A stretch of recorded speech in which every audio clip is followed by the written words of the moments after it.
Olá, bom dia. Estamos aqui começando pela Jovem Pan, mais uma edição. Sim, a nossa revista radiofônica. Vem com a gente, até às 11h30 a gente segue por aqui. Informação, prestação de serviço, entretenimento, tudo isso no papo dessa quinta, dia 19 de julho de 2018. A menina que matou os pais. Um dos casos policiais que mais causaram comoção no Brasil vai parar nas telas do cinema. Com direção de Maurício Essa, o thriller jogará luz sobre os motivos que levaram Suzanne von Richthofen a planejar o assassinato. Muita calma nessa hora. Entenda por que o Tribunal Superior Eleitoral negou um pedido do MBL para tornar o ex-presidente Lula inelegível desde já, ou seja, antes do registro da candidatura. O carcereiro. Ele conviveu com algumas das principais figuras enredadas no Petrolão e na Lava Jato. Guarda muitos segredos e revela outros tantos num livro que acaba de sair do forno. Nosso entrevistado de hoje é o Newton Ishii, o japonês da Federal.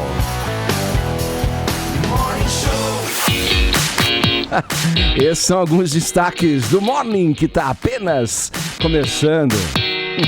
Bom dia a todos da bancada. Bom dia, senhor Edgar. Bom dia. Vamos lá, Paulinha, qual é a nossa hashtag desta quinta-feira, hein? Eu sei que hoje a gente vai para os assuntos mais comentados deste país com Peraí, a hashtag... posso colocar uma trilha especial? Coloca uma trilha especial. A trilha nipônica de Edgar Piccoli para qualquer assunto desse segmento. Olha lá, e vem ela. Hashtag @japonês da Federal, hein? A gente tá esperando muitos memes, gifs, reflexões e, claro, que também perguntas para o seu Newton, que é a figura nipônica mais famosa do Brasil, depois da minha amiga, da minha cis, Sabrina Sato, né? Que não veio aqui ainda, hein, Mas Sabrina? ela vai vir, Tá enrolando, tá enrolando. Deu até o seu marido e você não. Você entendeu? Tá enrolando, hein? Cadê essa barriga apresentada aqui nesse Falou que Morning gosta Show? da gente, não sei o quê, mas nunca veio, né? Você acha que é mentira? Acho que é um papinho dela. Não. Hashtag japonês da Federal hoje aqui no Morning Show, hein? Seus tweets fazem parte da nossa transmissão. E claro que se a gente for para os assuntos mais comentados do país, tem prêmio para vocês. Pode mandar pergunta pro seu Newton Ishii também, Pode, Paulinha? sim, manda que é importante. Que, quem sabe você pode obter uma resposta misteriosa hoje aqui nesse programa. Boa. Outra maneira de você interagir com o Morning Show é pelo WhatsApp 11 931 7009. Nessa manhã eu quero saber a opinião de vocês a respeito de um caso polêmico, cujos detalhes a Paulinha vai trazer pra gente no decorrer desse Morning Show. Mas é o seguinte, olha, você acha que os transexuais devem ter o direito de usar o banheiro conforme sua identidade de gênero? Como se percebem? Por exemplo, uma pessoa que nasceu homem, mas se veste e se sente como mulher, pode usar um banheiro feminino?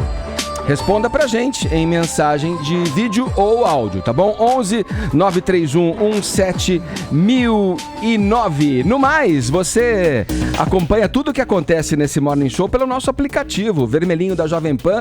Baixe no seu celular e aí você vai poder conferir nossa programação quando e onde você bem entender, tá certo? Tem o nosso portal também, jovempanfm.com.br, a transmissão ao vivo pelo nosso canal youtube.com/morningshowjp e as nossas mídias sociais. Estamos no Instagram e também no Facebook com conteúdo extra na nossa página. Vai lá, deixa o seu joinha que a gente fica amarradão e feliz da vida. Todos convidados a passarem a próxima hora e meia colados aqui na Jovem Pan, porque o Morning Show tá apenas começando. Vamos abrir o noticiário dessa quinta falando de política. O presidenciável Ciro Gomes, do PDT, está novamente sendo criticado por uma declaração ferina, para dizer o mínimo, né? O pré-candidato xingou um membro do Ministério Público que havia solicitado a abertura de um inquérito contra ele sob suspeita de injúria racial. Ele usou aquele famoso palavrão que faz elogios à mãe da pessoa. Vocês sabem do que eu tô falando, né? E o caso é aquele em que Ciro, falando aqui à Jovem Pan, chamou o vereador Fernando Holliday, que é negro, de capitãozinho do mato.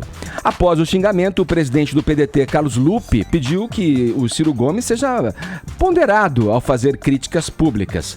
Lupe disse que a mãe da promotora não merece isso. O Ciro, na ocasião, registra-se aqui, é bom dizer, não sabia que o integrante do MP em questão era uma mulher. Vamos lá, Joel, vamos abrir falando sobre esse caso aqui com você. O Ciro, pelo histórico dele, sabe bem que peixe morre pela boca, né? E ele fala, ele é falastrão, essa é uma característica dele. É incrível, né, Edgar? Toda vez, toda eleição, o Ciro dá essas declarações aí e acaba se queimando, né? Agora, eu vou ser sincero com você, se eu fosse entrar no mérito desse caso, eu não vejo muito mérito, não. Acho que se... Primeiro, a questão do suposto racismo ali, sabe? A declaração dele não tinha intenção de dizer que a raça negra, que os negros são piores em nada, né? Não tinha racismo nenhum ali. E além disso, agora esse xingamento aí, quer dizer, mostra um caráter pouco controlado, mas não é alguém que estava querendo ofender. E o fato de calhou de ser mulher, sabe, criou-se toda uma polêmica porque descobrimos que é mulher. Se fosse homem, estava tudo bem. Não é assim, é só uma pessoa meio destemperada e que cria polêmicas desnecessárias e acabam fazendo muito mal para ele. E essa expressão, né, que usou como um termo pejorativo de capitãozinho do mato, ele faz alusão aos negros capatazes, alforriados, que serviam aos senhores, né? Sim. Contra os escravos, quer dizer. Exato. É uma expressão que dá a entender que os negros têm obrigação de defender um certo tipo de posição, né? E a pessoa que é negra e que discorda, ou de cotas, como é o caso aí do Fernando Holliday, ou de outras políticas, eles seriam traidores da raça, entre aspas. Acho totalmente equivocado pensar assim, não concordo com isso. Agora, dizer que é uma expressão racista, portanto, porque como se estivesse ofendendo ele por causa da raça, ou dizendo que a raça negra ou a cor negra é pior, não é. Uhum. Outra coisa que eu quero repercutir com você aqui nessa abertura do Morning Show, Joel, é a fala do presidente da CNI, a Confederação Nacional da Indústria, sobre o pré-candidato à presidência da República, o Jair Bolsonaro. O Robson Andrade afirmou que os empresários não temem a vitória do presidenciável do PSL ou mesmo de qualquer outro. Essa simpatia pelo Bolsonaro vem ganhando aí, a gente tem acompanhado contornos cada vez mais visíveis, né? Na economia, que você conhece do negócio aí, deve-se ou não temer o Bolsonaro? Na verdade, o Bolsonaro não, ou a entidade que está por trás dele, que é o economista, o Paulo Guedes, né? Exato. O Bolsonaro nunca teve uma postura, uma atuação nada liberal na economia, o que quer que seja, né? Ele sempre defendeu os interesses corporativos do Exército, sempre acabou defendendo aumentos aí dos deputados ou do funcionalismo, ou seja, é alguém que sempre caminhou junto com a fisiologia da máquina pública, né? E agora aparece como um grande liberal, tem o Paulo Guedes. A gente já viu no nosso passado recente que não basta botar um economista liberal num governo para que o governo caminhe numa direção, né? A Dilma tentou fazer isso, a Dilma com um discurso, botou Joaquim Levy, um ministro sozinho ali não faz verão, né? Então não foi capaz de controlar os gastos, por exemplo.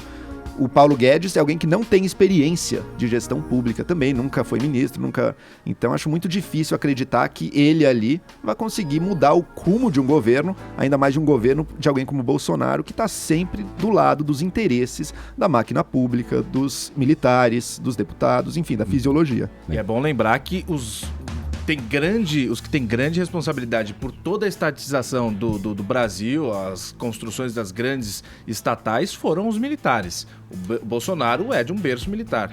E votava com o PT nas pautas econômicas ao longo dos anos 90, início dos 2000, né? Ele defendeu muitas das pautas econômicas do PT ali. Então acho que é ilusão a gente acreditar que teve uma grande conversão. E mesmo se tivesse tido todo o apoio dele e todo o governo dele, dificilmente vai caminhar nessa direção. Vamos mudar o rumo da prosa aqui. O assunto agora é na televisão, mais especificamente sobre o caso do José Maier. Tá na geladeira na Globo desde que foi acusado de assédio e agora estaria com depressão. Essa informação começou a circular quando exatamente? Situe a gente do caso a respeito de José Maier na geladeira da Globo, Caio. Putz, eu não queria entrar nesse assunto que é difícil. Então vamos pro próximo. Paulinho, é você que... É um assunto delicado, é um assunto bastante delicado. Questão de assédio sexual aconteceu, só pra gente lembrar o caso no ano passado, com uma figurinista da TV Globo, durante a novela que o Zé Maier estava participando, estava no ar, durante as gravações... Opa! toque na genitália, inclusive coisas sérias, Terminou muito a novela, sérias. Eu separei até o nome da moça aqui para lembrar o nome, para todo mundo, refrescar a cabeça de todos nós, porque é um caso que já aconteceu já há algum tempo. Mas o que acontece? Ela chegou, foi no RH da Globo e falou: olha, eu não aguento mais o que está acontecendo aqui no camarim e tal. Fez uma série de acusações para o Zé Maier. Sobre o Zé Maier, falou que ele estava assediando, cantando ela todos os dias, diariamente, e chegou inclusive a tocar nas genitálias dela, na genitália dela. Sutonani, né? Sutonani é o nome dela, figurinista. De 28 anos. E aí a Rede Globo tomou uma série de precauções para que isso não voltasse a acontecer, afastou o José Maier das gravações, de todas as novelas e tal, e esse caso agora está voltando aí para o noticiário, porque ontem o colunista Léo Dias trouxe a informação na coluna dele, do jornal O Dia, de que o Zé Maier estava numa depressão profunda e ele foi visto semana passada indo a uma consulta médica, visivelmente abalado, pálido e muito mais magro do que o de costume. E para comprovar essa depressão, o Léo Dias traz a informação, segundo as fontes dele, que ele não revela, de que o Zé Maier tem telefonado incessantemente para o Silvio de Abreu, que é um autor de novela, para que o Silvio de Abreu o recoloque. O escale. Né? Exatamente, o escale, mas isso não tem acontecido. Então a informação nova desse caso é que o Zé Maier está em profunda depressão pela geladeira que ele está enfrentando. Olha, é uma coisa muito condenável, muito grave o que ele fez, né? Mas daí a questão ao linchamento, a acabar com... O cara, todo mundo tem direito a uma segunda chance, a uma revisão nos seus atos, a uma oportunidade para se transformar em alguém melhor. Eu quero saber de vocês, Paulinha, Joel, vocês acham que ele merece esse perdão? Qual que é a opinião de vocês? O negócio dele voltar ao trabalho é uma questão de sobrevivência até, é o ofício dele, é o que ele sabe fazer, né? Não, e vamos ser sinceros, não deve ter sido a primeira vez que ele fez isso. Isso deve ter acontecido outras vezes. Com o apoio de várias atrizes, né? Até por isso mas eu levanto outra coisa. Forte. Claro, mas eu levanto outra coisa. Ele foi apoiado, você diz? Não, o depoimento dela, né? Muitas atrizes da Globo se juntaram e apoiaram esse depoimento. Então, o que é que ficou para o senso comum? De que isso realmente era algo de recorrente. Mas eu ia levantar o ponto contrário. Ele já deve ter feito antes e às vezes deve ter sido bem recebido também, né? É questão de uma cultura que precisa mudar. E não de demonizar um indivíduo e acabar com a vida dele, né? Isso é desnecessário. A Globo perde um grande ator por uma prática que não sei se é tão rara assim nos meios artísticos. Acho que não. Tá, mas não se justifica, né, João? Que não se justifica, a cultura tem que mudar. Até demonizar, demonizou, mas o demoninho pode melhorar. Ele pode melhorar. Vir é que se a cultura cara... não aceita mais, tipo, que nem Exato. o João falou, acho que isso foi muito aceito durante muito tempo. Não só aqui no Brasil, como a gente vê nos casos dos Estados Unidos. Tinha o Harvey Weinstein lá fazendo milhares de filmes com milhares de atrizes que foram assediadas, mas que fizeram os filmes, Mas né? ali ele chantageava elas, né? Sim, que era pior ainda. Isso, o Zé Maier não fez isso, ele foi lá e assediou, coisa que provavelmente ele deve ter feito antes, que outros também devem ter feito, ou, enfim, devia ser meio que aceito. Agora, a Globo estabeleceu que não aceita mais. Essa menina veio a público, fez o seu depoimento e foi apoiada por atrizes que também frequentam os sets e que também devem saber o que acontece. Então, mudou a cultura. Eu acho que se a Globo ainda tem ele na folha de pagamento, ele foi demitido da Rede Globo. Até o ano que vem. 2019. Ele ainda é um funcionário da Rede Globo. Ele não foi mandado embora. Não. E ele não tá conseguindo trabalhar. Ele tá mal. Por que ele não pode ser experimentado ali de novo? Por que não? Eu acho que isso que você falou é verdade, Edgar. O que a gente vai fazer com todas as pessoas? O que vai acontecer com elas? Assassinou a carreira dele? Não, todas as pessoas que cometem assédio, elas vão ser mandadas pra onde, gente? Elas têm que estar na sociedade. Elas têm que se reajustar. Se não é mais aceito, que elas deixem de fazer isso, que elas repensem, vão pro analista, sofram uma depressão por um tempo, mudem o seu modus operandi. Não dá. Onde você vai pôr todo esse pessoal? Você vai juntar todo mundo e mandar pra uma ilha? Fica aí vocês, assediadores? Paulinha, no fim de semana, a Beth Faria deu uma entrevista pro UOL e pro F5, que é da Folha, tá no UOL, disse que ela não concorda, que ela trabalhou já muitas e muitas vezes ao longo de muitos anos com o Zé Maier e não concorda, que ele sempre foi um companheiro bastante agradável e tal, e ela nunca viu o Zé Maier cometendo qualquer excesso aí. Saiu em defesa do cara. Não tô defendendo nada, só estou eu acho que tem várias o outras fato, pessoas que não também me joguem pedra. acharam outras coisas. Acho que o Caio Blá, na época, também foi falar alguma coisa, foi apedrejado, mas a questão acho que nem é essa. Ele errou sim. A cultura, acho que dos bastidores talvez permitisse isso. Sim, talvez permitisse isso, e talvez por isso ele fizesse isso. Não é mais permitido, amigo. Você entendeu? Não sei. E se ele entendeu? E muitas vezes as pessoas calavam por uma questão de medo de perder o emprego, que pode ter sido até o caso dessa garota, né? Se isso ocorreu em outras ocasiões com ela. E ela vira público, né? Não quer dizer que todo mundo apoiou, não. Muita gente achou, essa menina quer aparecer, essa menina, lá. Não deve ter sido nem um pouco fácil pra essa menina virar público. Pode ir? Vamos lá, rapidinho, a gente girar. Não vou acrescentar nada de novo que vocês estão falando, mas eu só tenho a visão do seguinte, o Joel colocou, vamos apedrejar o cara e tal, mas se ficasse só no campo do chaveco, eu ia defender o Zé Maier e falar, gente, vocês estão exagerando demais. Mas tem um relato com algumas testemunhas que houve o toque. Aí o Zé Maier também... Então, sei lá também, acho que a Globo podia mandar ele embora e dar a oportunidade dele trabalhar em algum outro lugar, porque você deixar o cara lá, na geladeira... Sabe assim? Cruel, né? Muito cruel. Fica aí então. Eu não vou te pôr em lugar nenhum, porque pega mal pra minha empresa. Você entendeu? Mas ele não tá bem, pelo que a gente tá vendo. Quem vai gostar de não ser incluído em nenhum... Ele exagerou, ele tem que pagar e ele tem que servir como exemplo, porque como vocês colocaram, é uma cultura? Mas aí é uma cultura que, não, é uma cultura, gente. Vamos esperar passar. Então manda o cara embora. Não, mas a questão é... na genitália da menina. Então, a questão mas já tem que pagar. Pagou já? Então, sofreu já as consequências? Ficou 3 meses afastado, aí vai lá. Não sei, manda ele embora, não sei. Se fosse a minha irmã, eu ia querer quebrar esse cara. Ele já se pronunciou a esse respeito também, né? Eu só acho complicado arruinar a vida de um indivíduo, de um bode expiatório, por um problema que a gente sabe que é cultural e que é muito mais amplo. Mas é isso aí, o padrão mudou, né? A questão toda mudou. Tem o caso William Vaca, que não cabe agora, mas também serve como um exemplo de uma atitude infeliz, de uma atitude às vezes ali... Eu acho que um caso não tem nada a ver com outro. Arraigada dentro da pessoa, que faz um comentário daquele tipo, achando que aquilo é natural, é normal, ou tem uma atitude como essa do Zé Maier, que acha que é natural porque ele é o astro da emissora, assediar uma pessoa ali dos bastidores, tudo, e a pessoa não ter como se defender e muitas vezes se submeter a isso por não... Medo de perder o emprego. Medo de perder o emprego e tal. Olha, eu acho que as pessoas, todos nós erramos. Todos nós cometemos falhas, erros. Cabe a nós nos pronunciarmos e tentarmos melhorar a cada dia. Eu acho que é esse o objetivo. Essas pessoas, elas não vão desaparecer, gente. O José Maier, ele não vai desaparecer porque ele errou na vida. E aí? Exatamente. Você entendeu? Ninguém vai desaparecer porque errou na vida. Vamos lá, o programa tem muita polêmica hoje, vamos com mais uma aqui. Um desenho animado da Netflix sobre 3 super-heroínas drag queens está sendo criticado por pediatras. Paulinha, você que é total do universo com filhos pequenos. E da Netflix, e da séries. E das séries Netflix. E aí, conta pra gente por que disso, Paulinha. Bom, eu vou explicar do jeito que, na verdade, as coisas são. Essa série animada é a primeira série animada brasileira da Netflix, chama Super Drags. O que a gente sabe sobre o conteúdo dessa série? Quase nada, Edgar, porque na verdade só teve um teaser. Um teaser que a gente vê mais ou menos o que é que vai acontecer quando do lançamento dos 5 episódios em maio.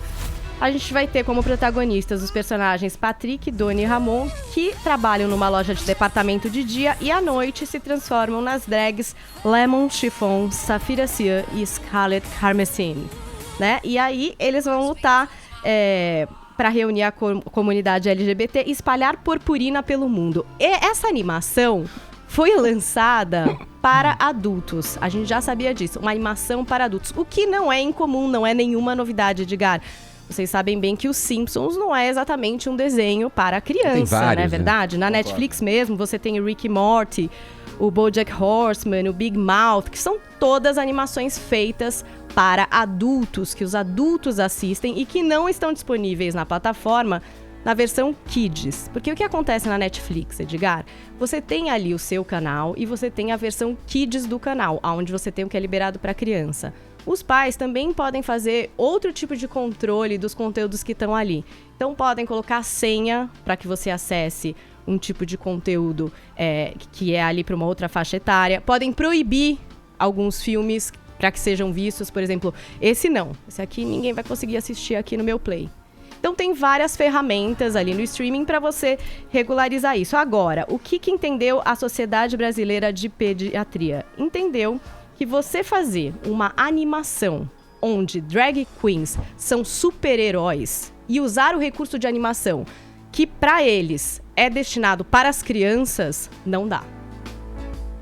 Então, assim, o super-herói teria um papel aí no imaginário infantil importante e colocar drag queens nessa posição e usando a animação, que é algo que atrai as crianças, mexeria com coisas que a criança não tá pronta, a cognição da criança não tá pronta para lidar. Então, eles acham que não rola e pedem, inclusive, para que esse desenho não seja lançado. Mas como é que fica a classificação etária aí? Então, a classificação indicativa. E aí, eles falam aqui sobre a classificação indicativa e, inclusive, pedem...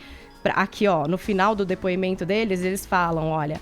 A SBP pede aos políticos que, considerando a impossibilidade de recurso à decisão do STF, reabram o debate sobre a retomada da classificação indicativa, ouvindo a contribuição dos especialistas. Porque eu acho que hoje está um pouco diferente aí o consenso do que é para cada faixa etária. Eu adoro classificação indicativa, eu já falei isso aqui no programa. Eu gosto de ir lá e ver que, por exemplo, Jurassic World... tem uma classificação indicativa para 12 anos. Aí eu vou ver se eu acho que meu filho de 7 pode assistir ou não. Porque se tem uma classificação indicativa, é um alerta. É indicativa, né?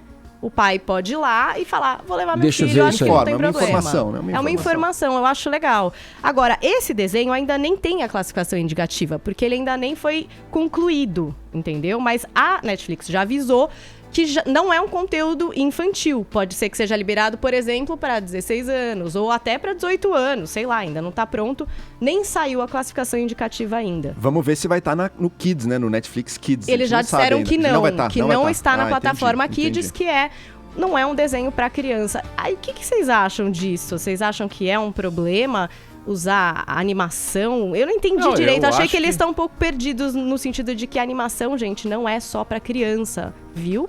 E tem vários exemplos já, né? De tempos. Não é uma novidade. Você citou também. um só, né? Mas essa estética aí é a estética Cartoon Network, né? Essa aí não é uma estética desses desenhos adultos que a gente vê também. É um outro elemento aí. Mas enfim, concordo. Eu não vejo nada contra a princípio, assim. Pode ter um desenho com esses temas. Acho que cada pai decide também, né? O que seu filho vai ter acesso ou não. E ninguém sabe direito. Mas incomoda também, né, essa questão de ter efeitos. um super-herói que é drag queen? Porque esse é um dos argumentos, que o problema não é ser uma animação de drag queen, é ser uma super-heroína drag queen. Mas aí pra também agradar a sociedade conservadora, tem que botar sempre o gay no papel de bandido? Eu também não. Eu acho que eu estaria babando e salivando aqui, espumando, se fosse...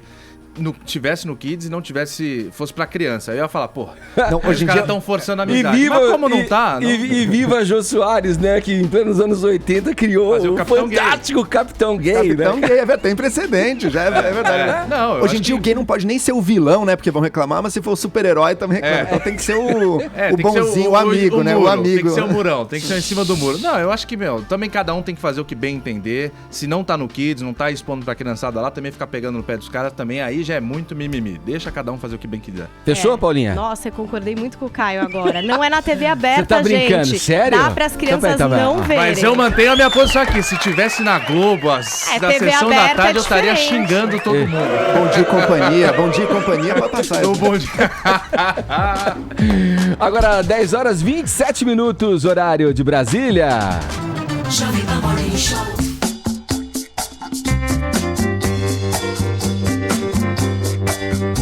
O nosso convidado de hoje foi chefe da carceragem pela qual passaram alguns dos principais presos da Operação Lava Jato, como os ex-ministros José Dirceu e Antônio Palocci e o empresário Marcelo Odebrecht. O fato de ser fotografado e filmado conduzindo essa turma para a prisão o transformou numa celebridade. Se vocês ainda não sabem de quem eu estou falando, vou ajudá-los ainda mais, colocando esses óculos aqui, Um Ray-Ban Wayfarer. Gostou, Paulinha? Nossa, tá maravilhoso. É claro que a gente tá aqui na companhia dele, Newton Ishii, o japonês da Federal. O Newton, como eu disse na abertura do Morning Show de hoje, guarda muitos segredos e revela outros tantos nesse livro aqui, que eu tenho em minhas mãos. Você que nos acompanha em imagem tá vendo aqui, O Carcereiro, o japonês da Federal e os presos da Lava Jato, que saiu recentemente do forno e está sendo lançado no Brasil pela editora Rocco. O livro é escrito pelo jornalista Luiz Humberto Carrillo. O Newton, vamos lá. Primeiro, boas-vindas aqui a você. Bem-vindo ao Morning Show. Obrigado pela presença aqui. Bom dia, eu que agradeço o convite e desejo um bom dia também para todos os brasileiros que estão nos ouvindo. Quando é que o Newton Ishii virou o japonês da Federal? Pois é, É que foram 4 anos de trabalho, né? Assim que iniciou a Operação Lava Jato. Talvez seja porque eu estava, né, nas imagens que a imprensa transmitia ao país. E não sei porquê, talvez seja porque eu fosse o único oriental, talvez tenha chamado a atenção em relação a isso. Como é que a tua família reagiu a essa... você ter virado uma celebridade da noite pro dia ali? Reagiu bem? No início foi aquela preocupação, minha mãe também ficou preocupada, né? Mas no final reagiram bem, alguns parentes que não gostavam muito dos memes que apareciam, mas tinham que entender que tudo isso era brincadeira do povo e você tem que aceitar naturalmente. Os memes, para dizer o mínimo, né, Newton? Porque a gente sabe do ônus desse tipo de quer dizer, você é catapultado pra celebridade. Todo mundo, do dia pra noite, passa a te conhecer. Se fosse só os memes, né, estaria bem, né? Mas tem muito ônus em cima disso aí, né? Mas você tem que saber filtrar também. Por exemplo, você soube? Pra você foi tranquilo? Foi. Relativamente tranquilo, sim. Porque eu tenho que aceitar a sua opinião. Entendeu? Eu recebo elogios, mas eu tenho que esperar também críticas, né? Agora, desde o momento também que essas críticas sejam construtivas. A situação não era, mas o que eu posso fazer? Não posso fazer nada, não adianta eu sair gritando pelo mundo que nada daquilo é realidade. Então, a minha cabeça era voltada para o trabalho, porque a gente respirava a polícia 24 horas lá, eu, os colegas. Então não tínhamos tempo para... Eu ficava sabendo do que eram divulgado através de amigos, porque nem jornais, nem TV a gente assistia. Que tipo de crítica te incomodou? Diz aí uma pra gente. Sinceramente, nenhuma. Eu estava fazendo meu trabalho, a minha chefia sabia do que eu estava fazendo, meus colegas também, e a minha família também. Quer dizer, é isso que importava no momento, né? Agora eu não posso... já sou uma pessoa experiente. Eu não posso ficar preocupado que aquela pessoa está me julgando, sabe? Eu acho que ela tem o direito de ter suas opiniões. Então, tudo bem. Para mim não tem problema. É como no próprio Instagram, a pessoa me elogiou tal, e uma outra pessoa me atacou. Dizendo que, poxa, que eu fui preso, que não sei o quê, bebê. Newton. Nunca respondi.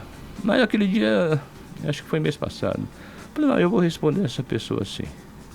Aí eu respondi a ele o seguinte, a essa pessoa: meu amigo, você tem todo o direito de pensar, né?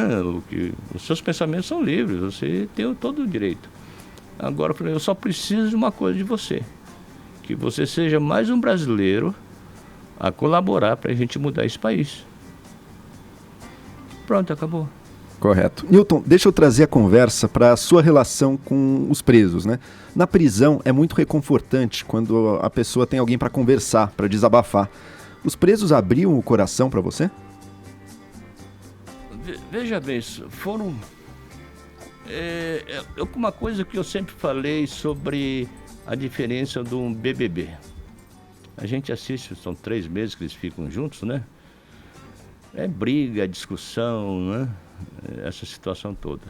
E lá eu nunca vi esse tipo de situação ocorrer. Agora, como eram vários, né, empresários políticos presos e com uma certa idade, né? Você tinha que se preocupar com o bem-estar dele no sentido de psicologicamente ou saúde mesmo, ter que interná-lo, né? Aí o que acontece? Nós perderíamos 8 homens numa escala no hospital. E nós não temos o recurso humano para isso. Aí tínhamos que trazer pessoal de fora, né, de outros setores, e iria prejudicar o trabalho Sim. E essa era uma cotidiano. preocupação, então, recorrente, de que alguém ali tivesse algum problema de saúde, alguma coisa, e aí acontecesse? Também. E outra coisa, hoje na Polícia Federal o tratamento é humanitário. Entendeu? Não somos nós que vamos julgar. Né? É lógico que a investigação tudo é feito pela Polícia Federal, a prisão é pedida a prisão, depois a Justiça, né, libera o mandado de prisão. Agora, o que ele fez ou deixou de fazer na situação nossa do núcleo de operações e da custódia é mantê-los, né, dentro da carceragem de uma maneira humanitária, entendeu? Sua relação com eles era cordial, Newton, com esses presos mais notórios? Sim, com eles e com outros presos normais, entendeu? Porque você não pode se aproveitar de uma situação onde a pessoa está, né, presa e moralmente abatida, e você tem que tratar a pessoa de maneira humanitária. Então, você com esse tratamento e eles vendo que você está fazendo aquilo de maneira honesta, eles acabam confiando em você. E é importante isso para manter aquele ambiente, né, máximo de tranquilidade. Newton, você sabe que eu me identifiquei com o que você disse, com a moral agora abatida desses presos, eu também morro de dó, então eu fico muito preocupado toda noite, como é que será que tá Eduardo Cunha e tal. Eu queria saber de você o seguinte, como chefe da carceragem da Superintendência de Curitiba, da Polícia Federal de Curitiba, você já acompanhou presos que são bastante conhecidos, como o próprio Cunha, Antônio Palocci, o empresário Marcelo Odebrecht, José Dirceu, Renato Duque, Cerveró, tantas outras celebridades brasileiras. Eu queria saber de você como que é. Você falou que tem um respeito e tal, mas como é que é o dia deles? Acorda cedo, acorda tarde, acorda descabelado? Como é que se dá? Passa por você? Fala, Newton, ou é tudo com respeito? Como é que é lá? Tudo com... Existe lá dentro da carceragem um procedimento disciplinar. Sim. Né? Então, todo mundo, qualquer colega que chegue a adentrar, o colega que cuida da parte da carceragem, quando ele adentra onde existem as celas, todos se levantam e cumprimentam. Não é de ficar deitado, oi, tudo bem? Não é por aí. Entendeu? Então é a mesma coisa, eu vou citar um exemplo aqui do José Dirceu. Quando eu entrava lá, já entrei uma vez, ele estava almoçando, sentado, com a marmita aqui na frente, Você não chegou por levantou, baixo e... Ele se levantou e... Falei, não, pode sentar, pode continuar almoçando. Falei, não, senhor, vou ficar em pé aqui. Aí eu falei, e a comida, como é que está? Ah, meus parabéns, está maravilhosa a comida. Quer dizer, então, como é que você vai chegar e ter um tratamento assim?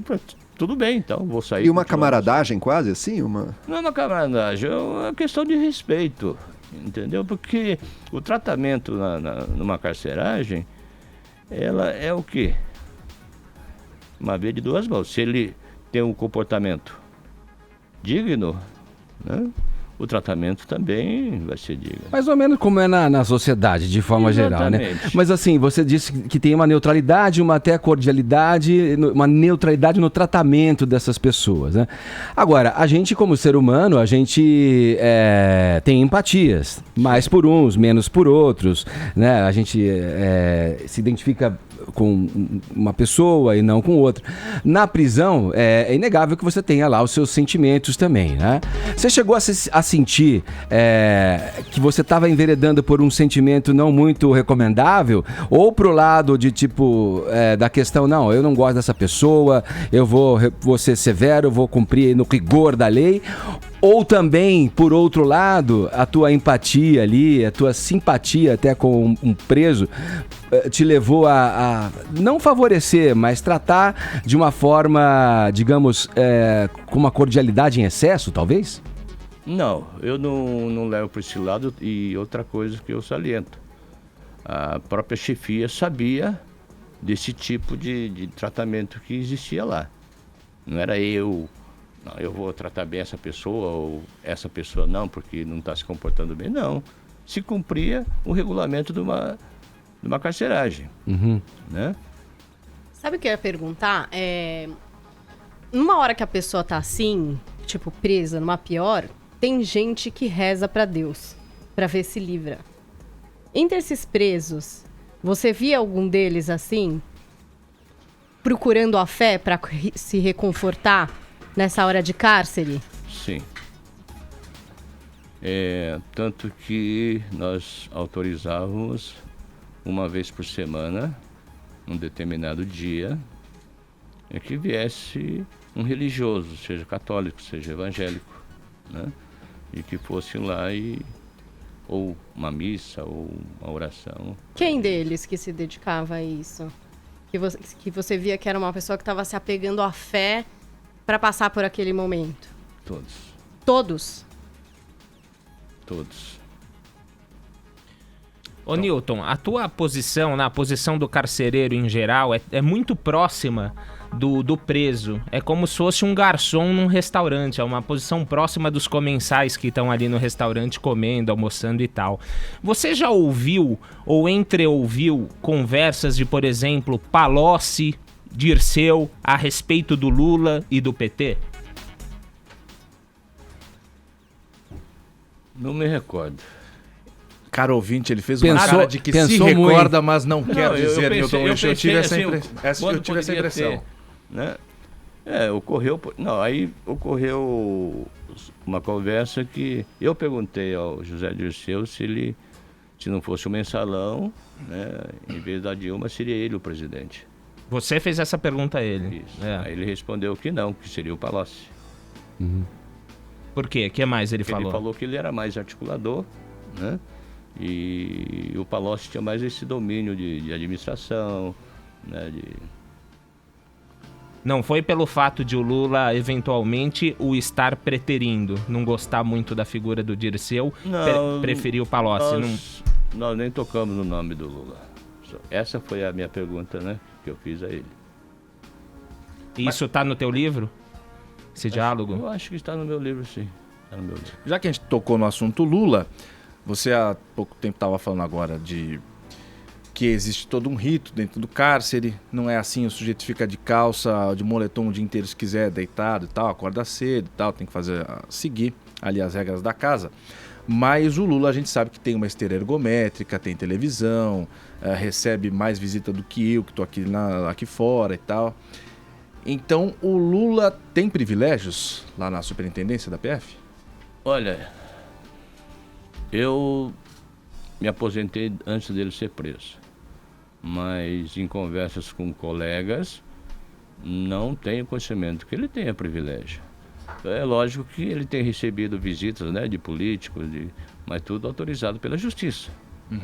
Mas isso é um protocolo, né, da Polícia Federal. Ele é um ex-presidente, né, do país, né? Pela posição. Por isso só já talvez aí, Caio, talvez se justificasse alguma, digamos, condição diferente, enfim. Bom, vamos lá. A Lava Jato tem vários entusiastas e críticos também. Qual que é a sua opinião a respeito da operação em si? O que você que está dentro dela pode nos apontar se existe alguma falha que você gostaria de destacar? Ou qual é a grande virtude da Lava Jato? Eu prefiro destacar a virtude. Eu acho que essa operação deu certo, teve sucesso porque estava na administração da Polícia Federal no Paraná, né, o Dr. Rosalvo, o Dr. Walter, o Dr. Igor, pessoas profissionais, honestas, sérias, e juntamente com o Dr. Moro, que tinha recém vindo de Brasília, né? Ele era trabalhando no STF. Então eu acho que tudo aí deu certo, entendeu? E com aquela vontade de querer acertar, de querer colocar os culpados na cadeia, uma coisa que no início assim, a gente ficava meio desconfiado, porque no Brasil nunca se viu alguém poderoso, alguém rico ser preso. Essa é a realidade. Aí no momento em que foram sendo presos e eles permaneciam presos, tudo isso animava o trabalho dos policiais, né? Então eu acho que, por isso que eu acredito no país, eu acredito nessa mudança de cenário político também por causa disso. Tudo tem que ter um começo, entendeu? Não adianta as pessoas alegarem que vão votar em branco ou vão anular o voto, porque não concorda com isso, não concorda com aquilo. Mas eu acho que a pessoa está deixando de ter o seu direito de escolha, para depois não ficar reclamando. Então eu acho que esse é o momento certo para que as pessoas comecem a pensar politicamente, né? E quem for eleito que repense o nosso país. Nós temos grandes chances de nos tornar um país potente, mas só que nós temos que começar pela base. Nós temos que mudar a nossa cultura também. Então não adianta você chegar e ver na estrada um caminhão que tombou e as pessoas saqueando as cargas, e outro dia botar a bandeira do Brasil nas costas e sair gritando que é contra a corrupção. Tem Por isso que nós temos que mudar essa mentalidade né, da educação. Poxa, hoje você vê professores apanhando. Poxa, isso é inadmissível. Muita coisa que tem que mudar, né? Deixa eu trazer para um outro ângulo aqui, Newton. Em 2016, você chegou a ser preso pelo crime de facilitação de contrabando. E como é que é ter sido condenado e, ao mesmo tempo, de alguma maneira, simbolizar a luta pelo combate à corrupção? Foi uma situação, veja bem, esse fato dessa operação ocorreu em 2003. Eu e vários colegas, né, fomos presos em Foz, sem um mandado de prisão, sem prisão em flagrante, né, sem flagrante. E a gente ficou tranquilo porque, poxa, que acusação que você tem de facilitação de contrabando? Que passavam vários vans com mercadorias. Sim, todo dia passava. Aí tanto é que foi questionado. Era contrabando? Sim, era contrabando, mas vocês prenderam? Não, nós não prendemos. Não podia ser droga, arma?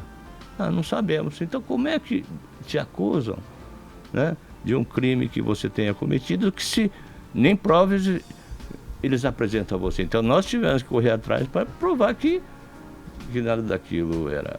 Você chegou a ser condenado, não foi? Você chegou a usar a tornozeleira, inclusive, não? Cheguei. Então, aí a questão da pergunta dele. Aí quando saiu o mandado de prisão, a advogada mandou para mim, eu na mesma hora entreguei para a chefia.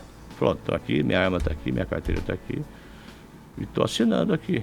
E falou, o que é isso? Eu falei, não, isso aqui é um mandado de prisão. E o que de fato aconteceu? Qual é a tua verdade sobre isso? Veja bem, a pessoa que coordenou tudo isso, a operação, hoje está sendo acusado, teve seus bens bloqueados e sua conta bancária de 400 milhões de reais. Na época ele falou que seria o maior, o diretor-geral mais novo da história da Polícia Federal. Quer dizer, então existe esse tipo de coisa dentro de uma instituição que você fica sem reação. Tanto é que uma coisa eu digo, a Polícia Federal ela é bem rígida disciplinarmente. No meu processo disciplinar eles pediram arquivamento por falta de prova. Teve um elemento político nisso aí, Newton? Eu acredito que sim. Por parte de quem? O que você pode dizer? Eu acho que, veja bem, a minha opinião pessoal. No momento da deflagração da Operação Lava Jato e no seu decorrer, eles procuravam algum tipo de falha para poder desmoralizar a operação. E foram, até que eu estava, né, eu era a imagem, né, da operação, era eu, japonês da Federal, né? E se apegaram nisso, entendeu? Aí rapidamente os processos são demorados do país, mas o meu não foi, entendeu? Newton. Foi para prejudicar a Operação Lava Jato, você acredita? Para manchar, exatamente. E você falou dessa prisão de pessoas que são poderosas e tal, e que isso nunca tinha acontecido antes, e você se viu envolvido nessa operação, um pouco como uma figura reconhecida publicamente, você temeu por alguma outra coisa Você está dizendo aqui que muito provavelmente a sua profissão aí se viu ameaçada por alguma coisa para abalar essa operação, mas em relação à sua vida particular, você já se sentiu ameaçado por estar envolvido numa coisa assim com tanto peixe grande? Não, já me ameaçaram na época, em 70 e pouco, quando tinha a Operação Café, né? Fui ameaçado, mas faz parte da profissão. Se você começar a ficar preocupado, um policial ficar preocupado, entrar em depressão porque foi ameaçado, muda de profissão. Mas agora, por causa da Lava Jato, não houve... Não, ameaça não. Newton, qual que é a maior incongruência que você vê? Você tá na linha de frente, né? Você é o cara que chega, né? A lei, é o braço da lei que chega e executa o que a lei determina, né? Qual é a maior incongruência que você vê entre a justiça? Existe muita reclamação, estou te perguntando isso porque eu ouço muita reclamação, e a gente vê noticiado isso, muita reclamação da polícia para com a justiça. A polícia prende, a justiça solta. No caso ainda dos crimes de colarinho branco, isso é mais frequente ainda. Né? Qual que, na tua opinião, é a maior incongruência e por que essas duas coisas não andam sempre juntas como seria o ideal, como deveriam? Isso aí é um jargão popular, né? Que a polícia prende e a justiça solta. Não é assim também, sabe? Nenhum juiz vai descumprir a lei para soltar alguém. Mas ele pode olhar com determinado ótica que... Eu acho que por isso que o direito é bonito. E é bonito porque ela você pode interpretar a lei da sua maneira, correto? Então ele pode naquele momento interpretar a situação diferentemente da polícia. Então, por isso que existe desde a primeira instância até o STF, senão só teria uma instância. Mas você já se frustrou, por exemplo, vamos lá, em ter a evidência, ter a certeza, tá aqui a prova cabal. E aí quando você vê o caso progredindo dentro da justiça, você vê, puxa, não deu em nada aquilo que a gente sabia que era fato, era certo. Dá um exemplo pra gente. Normalmente, isso foi em operação contra tráfico de drogas, né? Vi situação em que o motorista com 1 tonelada de maconha foi solto, né? Quer dizer, mesmo que é lógico que a mercadoria não era dele, mas ele era consciente de que o que ele estava transportando. Então eu acho que não deveria ser solto justamente por causa dessa alegação. Ô, Newton, Isso aí é muitos meses de trabalho para você chegar, né? Para chegar naquele dia, naquele momento, naquele horário, para você chegar no local e aprender essas drogas, né? Ô Newton, deixa eu voltar aqui à Operação Lava Jato. A gente citou alguns personagens célebres que passaram lá pela carceragem que ficava sob o seu comando. Zé Dirceu, Antônio Palocci, Marcelo Odebrecht, Eduardo Cunha, Nestor Cerveró e Renato Duque. Qual desses personagens com quem você conviveu menos se adaptou ao período aí de cárcere? Eu acho que a pessoa que não se adaptou, né, ao procedimento lá dentro, é uma pessoa muito inteligente, com QI elevado, que é o Nestor Cerveró, né? E ele não conseguia manter relacionamento praticamente com ninguém lá. Se isolou. Mais ainda. Porque aí é difícil você viver, né, em um grupo fechado, num local fechado, e tendo alguém que não acompanha, né, o procedimento, a questão da convivência nesse local. Dá um exemplo, dá uma noção para quem não sabe como é o ambiente, para que a gente possa imaginar, criar aí uma imagem mais próxima da realidade, né? Tem um momento em que os presos eles saem para o banho de sol, eles todos ficam juntos. Como é que é esse dia a dia? Eles aproveitam o horário de sol, que são 2 horas por dia, para poder caminhar no pátio existente no fundo da carceragem, né? Um pátio fechado, muros altos e fechado por cima por grades. Então eles aproveitam esse momento para caminhar. E ali não tem mais inimigo, amigo, quer dizer, tá todo mundo na mesma situação, quer dizer, um que era inimigo político do outro e que tá na mesma situação, eles o humano impera e fala mais alto e todo mundo vira uma coisa só. Como é? Realmente, porque todo mundo lá dentro tem um trabalho a fazer. Por exemplo, a limpeza, nós não dispomos de funcionários para fazer a limpeza lá. É obrigação do preso manter as celas limpas, né? Tanto é que se você entrar na cadeia comum, você sente o cheiro da cadeia. Sim. Você sabe que é cadeia. Lá você entra e você não diz que é cadeia, né, bem higiênico, bem limpo. E eram pessoas que no início a gente estranhava bastante, que são pessoas poderosas. E de repente você olhava de joelho limpando o vaso. O esfregão ali. Né? Alguém ficou na cadeia, Newton, que você tem observado muito, muito deprimido, a ponto de você imaginar que aquela pessoa pudesse tirar a própria vida? Sim, houve caso, por exemplo, do Renato Duque, né? Que ele ficou bastante depressivo, porque a delação dele não prosseguia. E ele depois confessou que ia tirar a própria vida, né? Então a gente tinha que preparar, conversar bastante, ligar para o filho vir para conversar com ele também, fora do horário de visita, né? Vocês que averiguavam isso? Ou ele Sim, deu esse alerta? Como que foi? Veja bem, todos os colegas lá acompanham diariamente, ou seja, através, né, do monitor ou lá pessoalmente. A gente monitora direto, né? E mais eles também, que às vezes vem avisar, puxa, tô achando a pessoa tal meio triste, alguma coisa assim. Aí você começa a monitorar, você chama para conversar. Sim. Ô Newton, só pra gente fechar rapidinho, por que tem tantas regalias, esse tipo de preso tem tantas regalias, na tua opinião, de policial federal, agora aposentado, mas com muita experiência? A gente tem o caso do Cabral, que tinha lá o telão, a sessão de cinema, esses presos todos da Operação Lava Jato. Por que isso acontece se é tão fácil de ser evitado?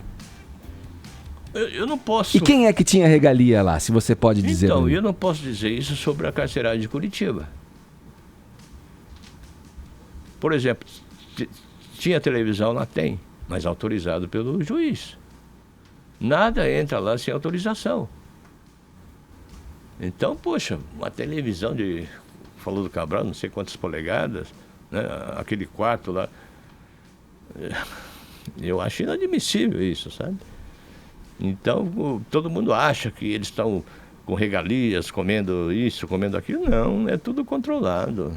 Biscoitinho, são 2 pacotes e tal. É tudo vistoriado pelos agentes penitenciários. Tá certo. Por isso que há essa mudança também frequente de colegas trabalhando lá, justamente para não pegar. Sim. Amizade. Para não ficar amigo. Para não ficar amigo. Exatamente. Newton e Chico, a gente aqui, o policial da Federal lançando o carcereiro, o japonês da Federal e os presos da Lava Jato aqui, ó. Mais uma vez vou mostrar para quem nos acompanha em imagem. Esse livro vai estar sendo lançado quando, onde? Hoje você vai estar autografando? Exatamente, no Shopping Genópolis, né, a partir das 19 horas. Tá legal. Newton, obrigado pela tua presença aqui no Morning Show, viu? Eu que agradeço a oportunidade. Agora 11 horas 3 minutos, horário de Brasília. Jovem Pan Morning Show. Jovem Pan Morning Show. Vamos em frente aqui no Morning Show. Paulinho, hoje é quinta-feira, dia de falar de cinema, de falar das estreias. Ontem você já se antecipou aí, não aguentou, né? A gente mostrou o trailer de Bohemian Rhapsody e também do filme do Crow, né? Crow em Família. Crow em o Família. segundo filme desse personagem do Marcelo Serrado nos cinemas. O que mais, hein? Que a gente deve saber sobre o que tá estreando. Eu vou adiantar uma coisinha pra você, Ed, antes de falar das estreias de hoje, porque com certeza o grande público vai ficar muito interessado nessa história, que é a história da Suzanne von Richthofen. Acabou de ser cravado que vai ser levado para os cinemas. Quem vai dirigir é o Maurício Essa. que tem aí no seu currículo Carrossel, que é um grande sucesso, né? É uma saga infantil que faz muito sucesso nos cinemas com as crianças. As filmagens começam esse ano, o filme vai chamar A Menina que Matou os Pais. E aí não tem uma previsão pro lançamento, né? A gente não sabe se fica pronto já esse ano e sai no ano que vem.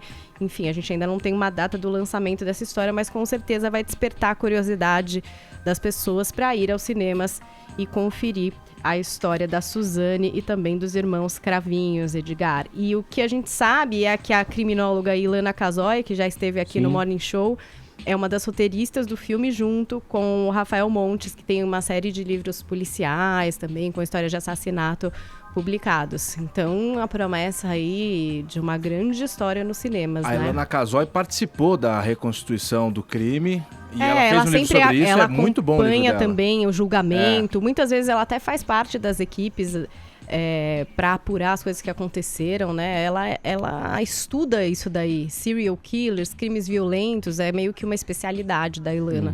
Então, tô esperando aí para ver como é que vai ficar esse filme. Então, filmagens começam esse ano, a gente depois avisa quando que vai acontecer o lançamento. Mas nos cinemas, de fato, a gente tem algumas produções interessantes, Edgar. Então tem o novo filme do diretor Wes Anderson, o mesmo do Grande Hotel Budapeste, Os Excêntricos Tenenbaum, Moonrise Kingdom e tantos outros. É um diretor que quem gosta, gosta muito e que deve muito provavelmente estar esperando esse longa de animação stop motion, tá vendo como a animação também é para adultos, que é o Ilha dos Cachorros. Não é a primeira vez que o diretor trabalha com esse tipo de animação, né, que faz a fotografia ali dos personagens em sequência para construir a história. Ele também usou essa técnica em O Fantástico Senhor Raposo em 2009.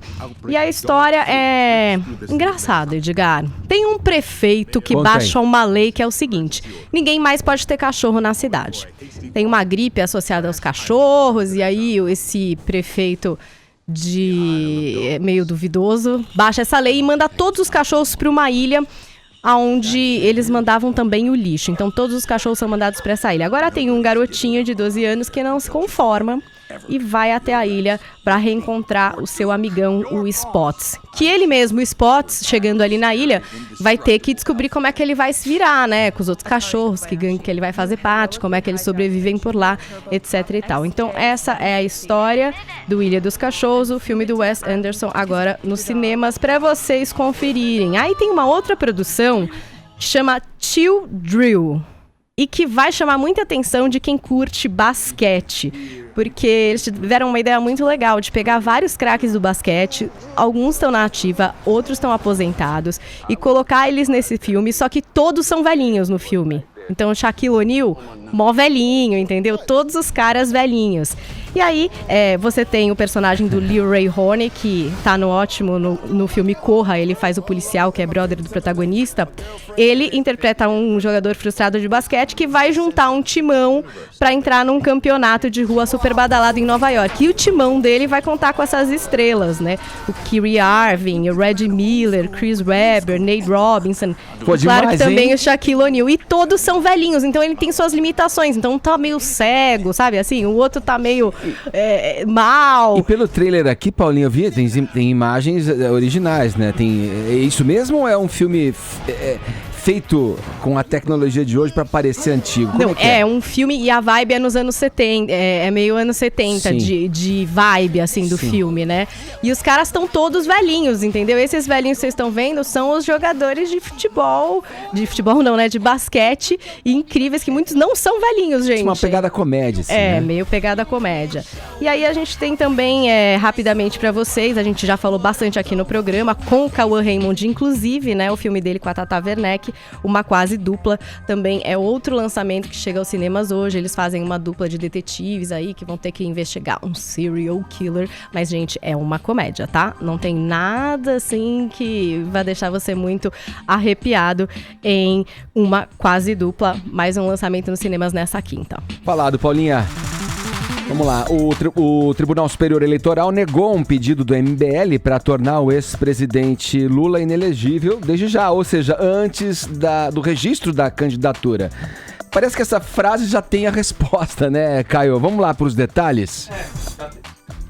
Já tem a resposta porque, como você falou, antes do período não de é registro de ainda candidatura. oficialmente. Exatamente, foi justamente esse o argumento para que a vice-presidente do TSE, Rosa Weber, ministra também do Supremo Tribunal Federal, negasse sequer analisar o pedido que foi apresentado pelos integrantes do Movimento Brasil Livre, do MBL. Eles, na semana passada, foram até o TSE, apresentaram essa denúncia, esse pedido para que o Lula já fosse desde já considerado inelegível. A ministra Rosa Weber falou o seguinte: o pedido é genérico e apresentado por coordenadores de um membro social antes do período legalmente destinado à oficialização das candidaturas. Direito tem o seu tempo, seus ritos e suas formas. Portanto, a inelegibilidade só pode ser questionada após a escolha do candidato mediante o registro da candidatura. Trocando em miúdos, ela quis dizer: ele ainda nem se registrou, não vou nem sequer analisar porque ainda não é hora. Aí a Gleisi Hoffmann, presidente nacional do PT, foi até o Twitter, comemorou dizendo: a justiça disse que o Lula pode ser candidato, pode se candidatar, e declarou o MBL ilegítimo para propor ação contra o Lula. Os advogados de defesa do Lula falaram o seguinte: desde a condenação e a confirmação do TRF4, a defesa do ex-presidente diz que não há nada que o impeça ser antecipadamente inelegível. Eu digo a defesa do Lula e a Gleisi Hoffmann: a justiça não diz que ele pode se candidatar, até disse, pode, mas é o seguinte: espera vocês se candidatarem ele, aí sim a gente vai tomar as devidas providências. Foi isso que a Rosa Weber disse. Essa turma não cansa de mentir, né? Não de distorcer cansa de tudo, mentir. Que coisa incrível isso. E, bom, eu entendo que o direito tem o seu rito e o seu tempo, né? Não dá pra correr antes, mas daria uma grande certeza, uma grande tranquilidade para a sociedade saber desde já, com a chancela da lei, que de fato o Lula está fora da corrida presidencial, né? Talvez a Rosa Weber quis poupar também o país de um grande caos. Se já viesse essa decisão, vir aquele tumulto todo, talvez tenha sido essa a linha de pensamento dela também. E essa questão do caso Lula, em específico, gira em torno da prisão em segunda instância. O próximo presidente do STF será o Dias Toffoli, que assume o cargo agora no mês de setembro e é visto por muita gente, eu acho que até ali silenciosamente ainda, mas pela própria defesa do ex-presidente Lula, como uma esperança ali, é ou não, Caio? Mas uma informação que o jornal Estado de São Pelo Paulo... histórico do Toffoli todo, Pois enfim, ele já tem algumas decisões STF. contrárias ao PT ao longo da posse dele como ministro, da cadeira dele no STF, porém ele tem aí uma vida dedicada, uma vida profissional dedicada em maior parte ao PT. Mas já foi assessor jurídico do partido e daí pela frente. Mais uma informação trazida pelo jornal Estado de São Paulo, ou seja, aquelas informações de fontes, diz que, apesar de defender pessoalmente a revisão do entendimento de 2016 sobre a possibilidade de prisão após segunda instância, o ministro Dias Toffoli, que em setembro passará a ser o presidente do Supremo, ele não deve pautar esse ano mais essa discussão. Há toda uma pressão, desde que o Lula se tornou réu, para que se reveja o entendimento tomado em outubro de 2016. Porque não é uma jurisprudência, é só um entendimento superficial, alguns defendem. Mas o Toffoli defende o seguinte, para alguns interlocutores entre o jornal Estadão e STF. Essa pauta já foi discutida em 2018. Mas quando? Em abril, quando estava sendo julgado o habeas corpus para o Lula. Já foi discutido, então deixa para o ano que vem. Só que vão ser feitas trocas de cadeira. A presidente atual, Carmen Lúcia, vai para a segunda turma, porque o Dias Toffoli é da segunda turma, a turma garantista, e vai assumir a presidência. A Carmen Lúcia defende, assim como o Edson Fachin, que também está na segunda turma, o entendimento de 2016. Depois de segunda instância, pode prender sim. O Toffoli entende que não. Todos votam no plenário, os 11. Então, mas quem desempataria? A Rosa Weber, é a torcida dos outros ministros que querem mudar esse entendimento. Mas a Rosa Weber vai ou não? Na primeira votação de outubro de 2016... Ela acompanha o colegiado. Ela acompanhou a minoria, a que perdeu. Ela acha que não deve se prender em segunda instância. Vai ficar de novo, assim como ficou em abril o habeas corpus do Lula, na mão da Rosa Weber, o voto de Minerva. É uma questão mesmo, porque ela já, inclusive, justificou o voto contrário à sua, digamos, vontade para atender ao colegiado. No caso do Toffoli assumindo aí, isso que a gente está falando aqui, Joel, você acha que É fato? É uma esperança pro ex-presidente? Eu acho que o Toffoli já deu mostras que ele não tá ali para fazer o jogo do PT, sabe? Eu acho que o time dele acaba sendo mais o STF, embora tenha esse entendimento aí que a segunda instância não devia ter prisão na segunda instância, mas muito responsável da parte dele sinalizar já de que não vai trazer esse tema para votação este ano.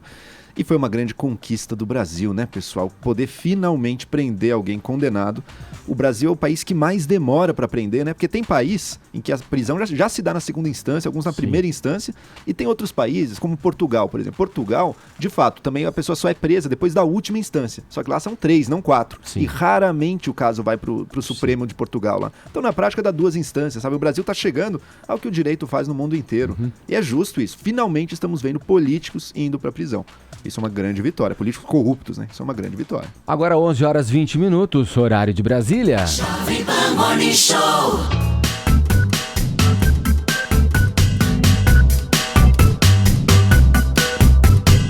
Bora lá, Paulinha. Uma transexual foi retirada, algemada de um banheiro público no Rio de Janeiro. Vamos para os detalhes desse caso, que a gente tem um debate aí, né? E tanto nesse caso polêmico aí. É um debate extenso que eu acho que ainda não tem nenhuma conclusão, nem no Supremo, senhor Edgar. Qual é o banheiro Caramba. que os transexuais devem usar, né? O do seu gênero biológico ou o qual eles se identificam. Eu te respondo rapidinho, se o Supremo não sabe. Se você quer falar Só um antes de minutinho, ouvir a vamos ouvir a história, Paulinha, pode vamos lá. falar, não tem problema nenhum, Caio. é bom ela dizer o que aconteceu antes. Vamos lá. Desculpa. Foi no Rio, né, Paulinha? Foi na Praça Antônio Raposo, em Araruama. A mulher trans Dani Colucci filmou ela sendo retirada do banheiro público feminino na noite dessa terça-feira. Aí ela conta que foi abordada dentro do banheiro por uma guarda, a guarda municipal, uma mulher, que pediu para ela se retirar do local. Aí ela se recusou, outros guardas foram chamados, ela descreve que foi tratada com agressividade. Ela também admite que foi agressiva no linguajar depois, porque se sentiu muito ofendida, muito diminuída a hora que saiu ali do banheiro frente às outras pessoas que estavam lá. Ela narra que algumas pessoas até tentaram ajudar, intermediar, que ela é de Araruama e sempre usou esse banheiro, nunca tinha acontecido isso com ela. E aí tem até as imagens que ela fez quando ela estava sendo retirada. Nessas imagens... Eu sou a Dani Colucci, estão me tirando do banheiro. E vambora agora pra delegacia. Estou sendo retirada do banheiro. Eu sou considerada uma mulher trans. Nas imagens, a gente vê ali que o policial, né, encosta nela, a gente não consegue ver exatamente o tipo de agressão que aconteceu ou não, mas essa é uma discussão longa, Edgar, e como eu falei, no Supremo ainda não se definiu o que é que tem que se fazer, né? A gente tem um processo que é de uma mesma situação, uma mulher trans barrada num banheiro feminino no shopping em Santa Catarina, está lá no Supremo. Desde outubro de 2014, os ministros Luiz Roberto Barroso e Luiz Edson Fachin já votaram a favor do recurso extraordinário para que as trans usem o banheiro de acordo com a sua identidade de gênero. O Luiz Fux pediu vista, então aí paralisou, então falta o voto dele e de mais 9 ministros do Supremo para chegar a alguma decisão a respeito disso, né? Então ainda é não tem ainda uma lei para que as pessoas possam saber como agir. Eu acho que nem as pessoas trans sabem o que fazer e nem os policiais sabem o que fazer. Tá ainda numa coisa da sensação. Essa é a minha impressão. O que causa muita humilhação para algumas pessoas trans, né? Sim. E coloca também, acho que seguranças de shopping, policiais, numa outra situação de não saber qual é o seu papel. Não sabem porque é um problema que não existe, é um problema inventado. Existem 2 gêneros, homem e mulher. Fica inventando esse lance e aí, mulher, eu sou considerada mulher trans. Por quem? Quem que diz? Cadê o documento? O que é isso? Mas e se tem o documento, desculpa, então? Isso, porque documento, mas vai colocar o quê? Gênero? Peraí. Não, existe que é pauta inventada. Não, peraí, já tem o documento do nome social, você já pode usar isso. Quer dizer, se a lei já determina Que você Quer dizer, pode Porque ela se mudar. acha mulher. Você já Então, mas mudou o você nome pode. social Amanhã se eu novamente? mudar é porque de ser uma mulher, de não é me porque sentir uma mulher, eu posso ir no Caio, banheiro peraí, feminino? eu acho que tem uma Não é questão... uma questão de me sentir, é uma questão de transexualidade que a Organização Mundial de Saúde já Ela tirou de cortou o qualquer peru? probabilidade. Não, mas Paulinha, Isso não dá pra você saber, Caio, olhando pra uma pessoa. Tem como a pessoa se sente, mas se esse for Não o é se critério, sente, se esse for o critério, identifica. tudo bem, tem como a pessoa se identifica pessoalmente, mas se esse for o critério, na prática vale tudo pra todo mundo. Você tem que ter também algum critério um pouco mais objetivo. Por exemplo, Eu acho que tem que ter um passou critério por uma objetivo. cirurgia ou então mudou o seu nome Na social, identidade. nome na identidade, daí você tem um critério, olha, eu realmente me vejo assim, já sou reconhecido formalmente, legalmente como mulher, eu E vou nisso usar eu esse concordo banheiro. com Quem vai ser você. o Eu fiscal concordo, da mas com porta do critério. banheiro? Não, mas não precisa ter. Se levantarem a dúvida, se levantarem a questão, daí ela tem lá Chega a como policial, aborda a Dani, ela fala, Tô com o meu documento olha, eu sou aqui, ó. Daniela Colucci, Isso. eu sou uma mulher Isso. trans, eu tenho o direito de usar esse banheiro. Mas aí, é aí que tá, precisa se determinar. Porque a questão de você olhar, por exemplo, o policial olha e ele acha o que ele quiser. Se a pessoa tá querendo se fazer de mulher, sei lá, é mulher. Não tá na propriedade dele visual de poder ir lá e confrontar Mas uma deixa eu pessoa, falar outra coisa gente. também. Eu tenho essa opinião, que tem que ter algum critério objetivo ali, ou a operação, a cirurgia, ou o nome social mudado no documento. Agora eu entendo que tem pessoas que podem discordar disso. Tem gente que pode ser mais conservadora e tem gente que pode ser mais liberal. Acha que não, é como a pessoa se identifica mesmo sem e pode ir em qualquer um.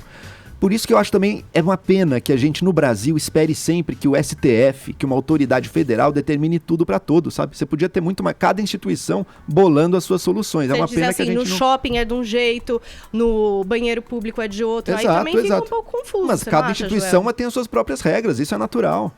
E cada cultura, cada vez cada estado pensa diferente. Talvez um lugar seja mais conservador, outro seja mais liberal. A vida é assim. Agora, A gente- desculpa, Mas isso é Joel, super eu não tenho opinião formada sobre isso, tá? Porque é uma questão polêmica que nem o STF, ninguém sabe ainda.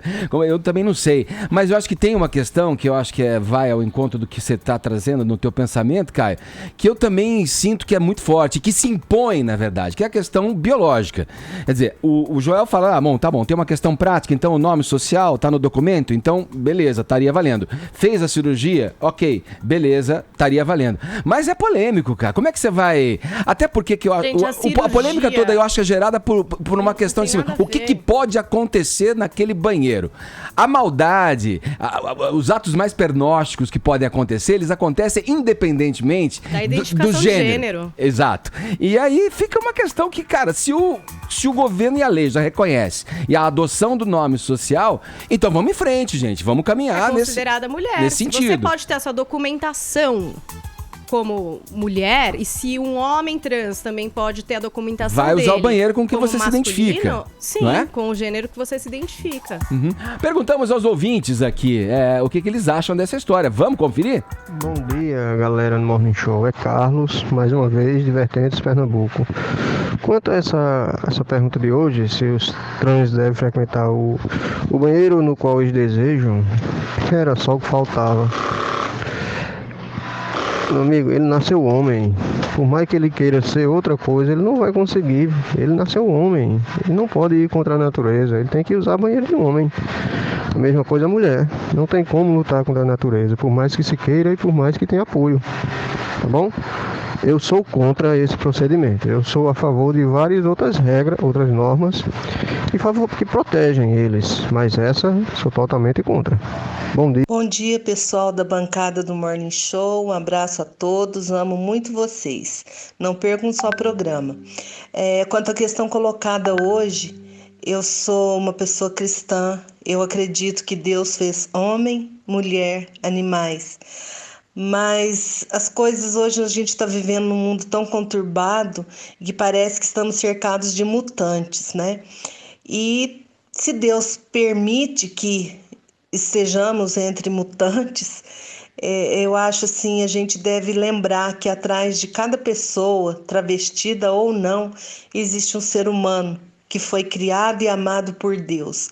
Então, vamos nos respeitar e já que é assim, vamos parar de dividir. Então, vamos colocar lá apenas banheiro, ponto. E vamos confiar que as pessoas vão usá-lo com educação, com decência, da maneira que tem que ser. Mundo ideal, né? Gente, é um mundo ideal, né? Todo mundo usando o banheiro pra ser um banheiro apenas, sem querer fazer nada de sacanagem e tudo certo. É polêmico, né? A gente avisou. Mas vamos ficando por aqui. O Morning Show tá terminando. A gente volta na programação amanhã, a partir das 10 da manhã, aqui pela Jovem Pan. Beijo, querido. Isso aí, cuidem-se, hein? Muito obrigado pelo prestígio, pela audiência. Amanhã tem mais. Tchau.